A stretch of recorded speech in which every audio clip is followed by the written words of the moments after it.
Good morning, everyone. Got your coffee? I got mine. So listen, I didn't sleep real well last night. I didn't get a lot of rest because I had one dream after another after another. I had a total of 3 different dreams last night, and I'm going to talk to y'all about them. Do y'all analyze y'all dreams? I do, because my dreams, I really do feel like my dreams are my subconscious speaking to me. And when I listen to them, I like to try to analyze the dreams and figure out what it is my subconscious is saying to me and what it is I need to figure out. I think that my dreams, I really do truly believe that my dreams, being a spiritual person, that my dreams are one of the ways that my ancestors try to communicate with me. I really truly do believe that. And my subconscious in and of itself. But before I start talking about these dreams, let me tell y'all, I want to say thank you so much to Simply Rona, and I want to say thank you so much to Jericho. Very special thanks to you guys for just always looking out. Like I said, I really couldn't run the Library Pantry without y'all.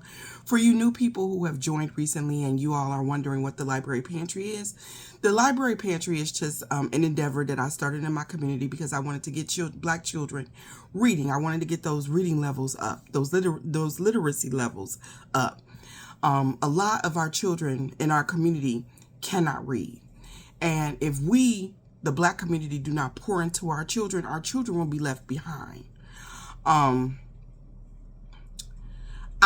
a reader. I love to read. I grew up reading. Reading was such a huge part of my life, and it was such an escape from a really difficult childhood. And I don't understand why so many children don't read. Like we have so many wonderful books that people send that is inside that Library Pantry, and not very many of the children take the books.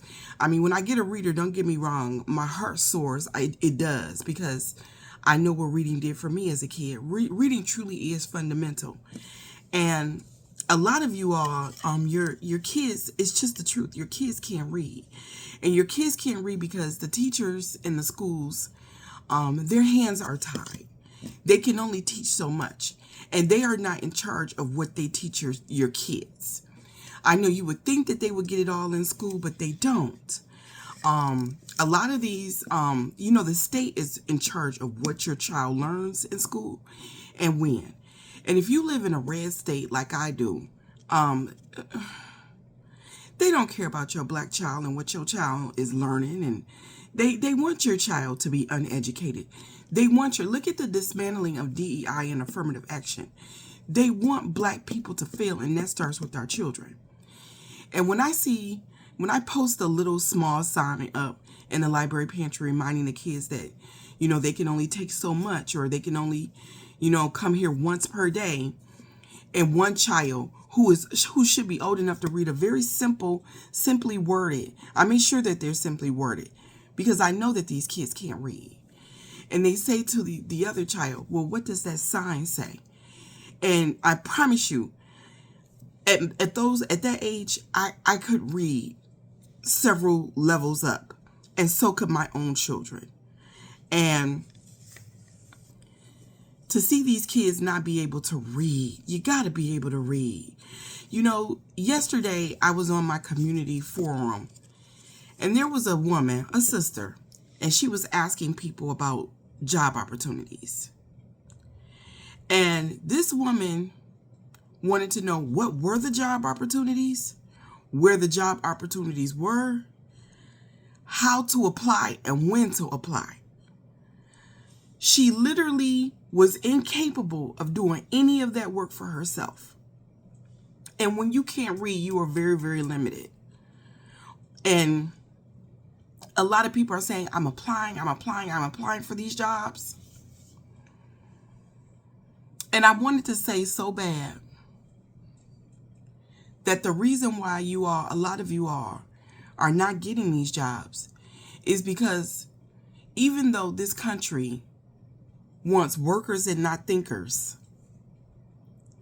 the jobs that you all are looking for requires critical thinking. And if you can't read, you can't think critically. Listen to what I just said. If you can't read, you can't think critically. If you can't read, you can't think critically. And so people Notice when you fill out an application that you can't read, that you can't spell, that you don't have good grammar, that you don't know how to write. They understand that. And if you can't write a couple of sentences, if you can't fill out an application, who's going to pick up a phone and call you in for an interview? Nobody. I, as an employer, wouldn't do that. I'm going to take that application and I'm going to throw it right in the trash, or I'm going to delete it or whatever. Throw it in the trash. That's old school. I'm from the generation when, paper applications were a thing. But if you can't properly express yourself with via written word, people see you as a bad candidate and know they're not going to hire you. And I'm talking about not just people that didn't graduate from high school. I'm talking about people that barely graduated from high school. And I'm talking about some people who went to college too. Because I can't believe all these people who are saying that they went to college and they can't write, can't read, can't spell. I get so many comments in my comment section. People want to talk, but they don't even know how to write. And I'm reading these, and then got the nerve to be writing the longest, drawn out comments.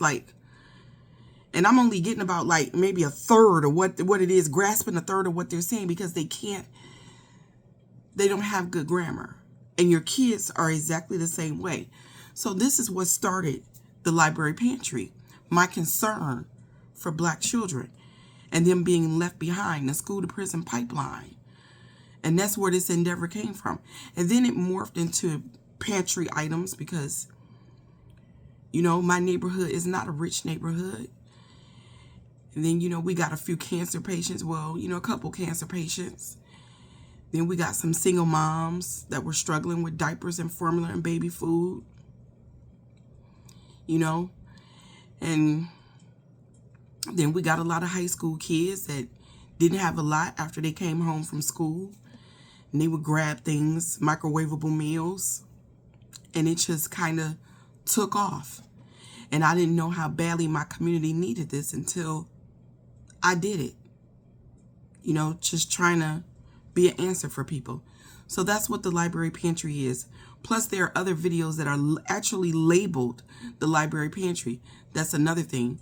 People don't look for information anymore. People don't look for information anymore. People don't want to read. Full-grown adults out here not wanting to read. Speak about reading. I went to my P.O. Box yesterday, and I got this lovely letter from a friend in my head, Miss Trenda Taylor. Girl, you so dope. Look at this letter, y'all. Look at the green. Green is not one of my favorite colors, but there are certain shades of green that I'm very, very attracted to. And this is one of them. Look at the stamp.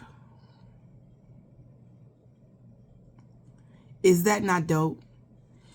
And then on the back of it, she says how she feels fancy. I kind of contemplated reading this letter on the air, and I said to myself, nah, this is kind of personal and it's for me, so I'm not going to read it. But I hear everything that you said. And because you said such lovely things, I don't disagree. I don't disagree. And and I am thinking about the next steps. Don't think that I'm not, but I am thinking about the next steps. You said some incredibly wonderful things about me in this letter, and thank you so much. I appreciate it.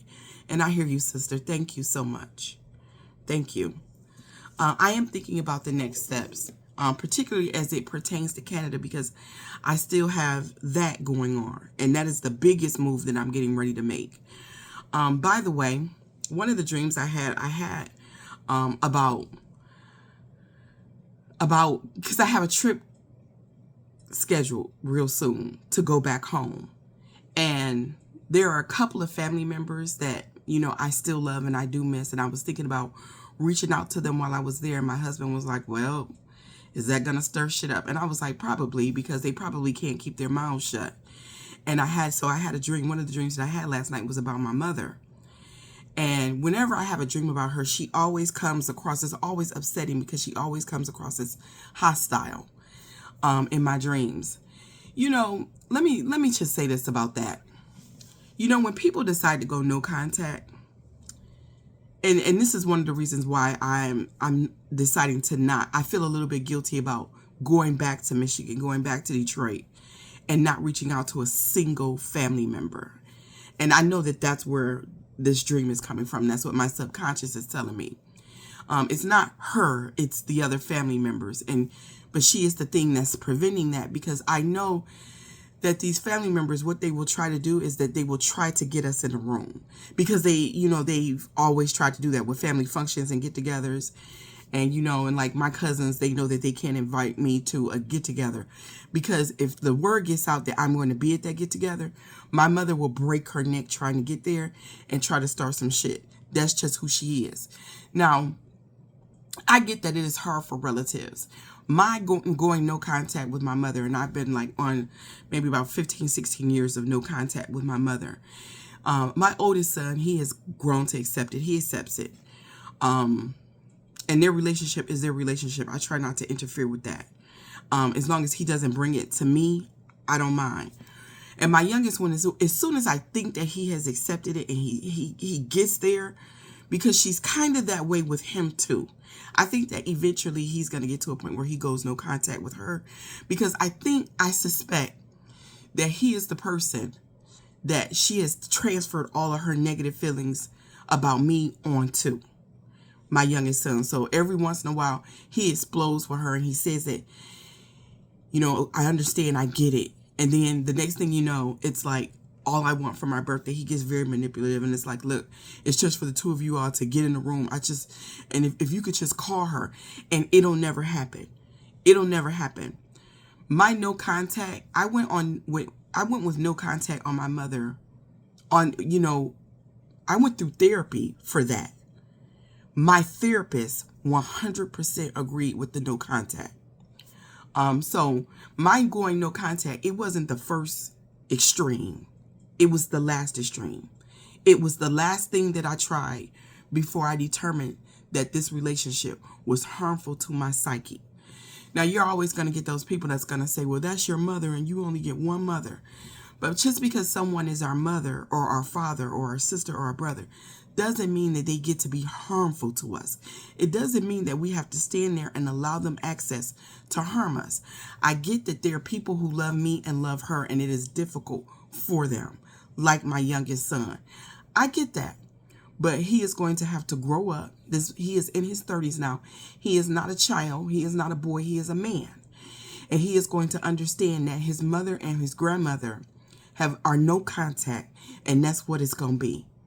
That's what it's going to be from here on out. And I have very good reasons for that. And I have not told them all of those reasons because I don't want to involve them in all of that. And I haven't told other family members all of those reasons because I don't. And once upon a time, I felt like I needed to get my side out. I did. But I don't feel that anymore. I feel like I'm just going to go live my life and be happy and be peaceful because I know that what I did was a good thing for me. It was the best thing for me. So for those of you all who have family members who have gone no contact with one another, stay out of that. Stay out of that. I guess you mean well. I guess that you do. But stay out of that. It's a lot of complicated feelings, a lot of complicated things. And trust me when I tell you, you don't know the whole picture. And so you should just mind your business and you should stay out of it. And you should stop scheming to try to get two people over what you're viewing as a grudge. And it goes so much deeper than that. It's not a grudge. I don't have a grudge against my mother. I don't. What I have is the desire to safeguard myself, my spirit, my mental health from the harm that she eventually causes me. That's not a grudge. That isn't anything like a grudge. Okay, and on to the next dream that I had. I had a dream. I forget the third one already, all this talking. But I remember the second one because it was really important. and it's kind of what I want to talk about. I had a dream that I bought a laundromat. A laundromat. I have no desire to buy a laundromat. But in buying this laundromat, what I did, oh yeah, because I plan on working on the list today. Our list of Black professionals and go-to people for our community. So I'm going to be working on that today. I really need to go to a library so that I can have a really big space and, you know, pull out all my papers and work, you know, and with my index cards. I'm that nerdy, honey. When I was a kid, baby, I loved a Trapper Keeper. A Trapper Keeper was my jam. I used to sit at home, and while all the other kids would be skating or someplace else, I loved to skate too, by the way. I was so good at it. But when they would go out and hang out with each other, I would be somewhere in my room by my introverted self, reorganizing my Trapper Keeper. That was my jam. Forget y'all. Judge if you must. But anyway, I'm going to be working on that. But I had this dream, and this is my subconscious talking because I know what it means, that I bought this laundromat. And instead of, I remember when I was a young mother and I didn't have a washer and dryer for my house. You know, I couldn't afford one. And so I would go to the laundromat, me and my girlfriend Tasha. We both had little baby boys about the same age. And every Sunday or something like that, we go to the laundromat. And it would be so hard coming up with that money to go to the laundromat. But I set it aside every single week. I would. Sometimes my mother would let me do my laundry at her house. And that would save me. And then, you know, I could maybe get my baby a toy or something like that instead with that money. Those were the days. But anyway, instead of doing it with coin operated, because I can't imagine what it costs nowadays if it was a struggle for me back in those days. What does it cost nowadays to do your laundry at the laundromat? Hell, probably about $50-$60, huh? So anyway, instead of doing a coin operated, I did it by subscription. And people would pay a subscription, and there would be subscription levels like level 1, level 2, level 3, or ABC, if you will. And with level 1, you could wash, like, say, maybe 5 loads. And level 2, you could wash maybe 3 loads. And level 3, you could wash more than that. And you paid a set price. And, you know, and you could, you know, wash as many loads as you wanted to, depending on what level you were on. And I thought to myself, okay, I understand the deeper part of this dream. And I think it comes down to the fact that even though I didn't have the desire to do this, I did it in the dream. And I figured out a better way to build a mousetrap. And it was helpful to the community. And it wasn't some other culture, if you will, coming in and taking advantage of poor Black people. What we have got to do, y'all, is we have got to start learning how to share resources. I know. But for those people that you care about, share your resources. If there's somebody, you know, like, who is working a full-time job and door dashing, because in order to make it now, you know, full-time jobs are not doing it, especially if you're something like a teacher. You know, teachers, they are not paid their worth. They're not. That's why. That's another reason why our kids aren't learning. I mean, look at what you're paying teachers. And no, you know, and I have the most respect for teachers. I do. But I'm trying to tell you, teachers are not, they're not like they were back in the day. You know what I'm saying? Teachers, they are wonderful resources, but they're not built like they were back in the day. They are just not. We're not learning as much, and you know, they're not teaching as much. And like I said, their hands are kind of tied on that, you know, unless they're just rebellious in nature and are going to just teach their own curriculum to make sure that your kids have everything that they need in order to go out there and be great. And a lot of times they just don't. But anyway, make sure that they have a hot plate. Cook a little extra. Make sure, you know, that relative can come over and do laundry. Instead of watching your relative call a lift, maybe give them a lift. vegetables are becoming very expensive. You know, they're out here and they're rotting in the fields, and they're not good as long. They don't have a, you know, if you got a garden, share. Get in community with people. Share your resources. This is a resource, and we're going to share it. And we're going to share it amongst ourselves. That's why this resource will only be available in the room. And for those of you who don't know what the room is simply, somebody asked me the other day, what was the room called? Then said they tried to go over in Facebook and look for it. And mind you, the link was in the comments the whole time. This is why they're not calling you for jobs, because y'all not thinking critically at all. Won't even do a little bit of your own work, your own research. Won't even try. But anyway, the room is called The Room. That's the name of the room. It's called The Room. I don't know how much easier I can make it, but it's called The Room. And it's a group over in Facebook.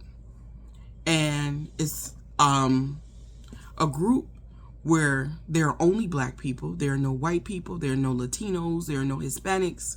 Unless you're black and Hispanic, of course. Latina, that's different.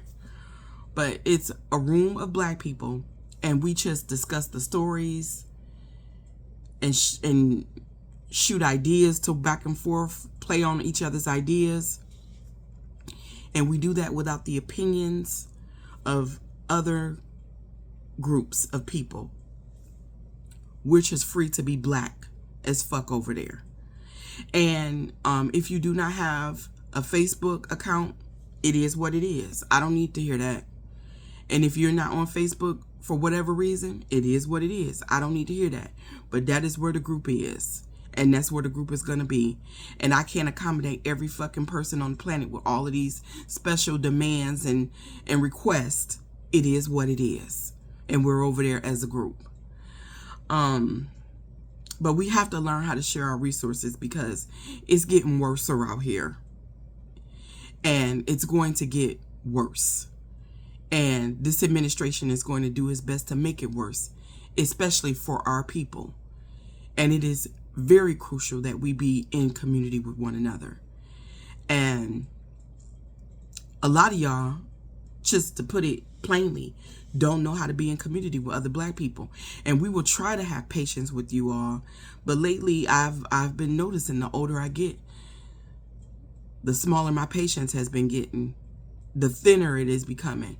Because if you don't understand by now, and you have not been paying attention to the landscape of America enough to know that your people are your answer, you ain't been paying attention, and you probably just shouldn't be over here, because you probably don't belong over here. If you don't even know how to talk to other black people, if you don't know how to express yourself to other black people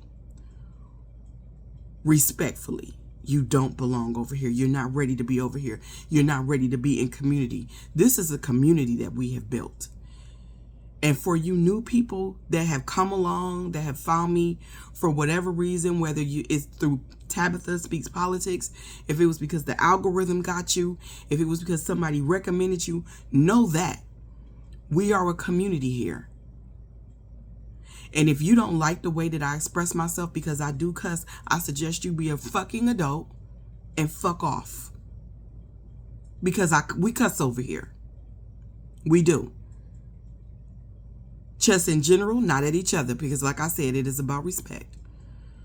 But if you feel like cursing and profanity is disrespectful, again, this ain't the platform for you. I'm not anybody that you can control. You cannot control me or my platform. Be an adult and go be in community with other like minds. Just because I am black doesn't mean that I'm your kinfolk. Because just because you are black, it don't necessarily mean that you are mine. But what we gonna do over here is we gonna respect other black people, and we gonna talk to other black people like we got some sense, and we're gonna approach topics and conversations like we got some sense, because everybody over here is grown. Ain't no kids over here. Keep that in your mind. I know this was a long one, but you know, I had points to get across. With that being said, if you would like to support the Library Pantry or this platform, I'll leave my Cash App and my Venmo down in the comments. Be righteous. Have a righteous day. Do something nice for other people today. Stop pretending to be the person that the world wants you to be and just be that person. Stop pretending to be good and just be good. Stop pretending to be helpful and just be helpful. Stop pretending to be thoughtful and just be thoughtful. Stop pretending to be a humanitarian and just be a humanitarian. Stop pretending to love other black people and just love other black people. Have a day.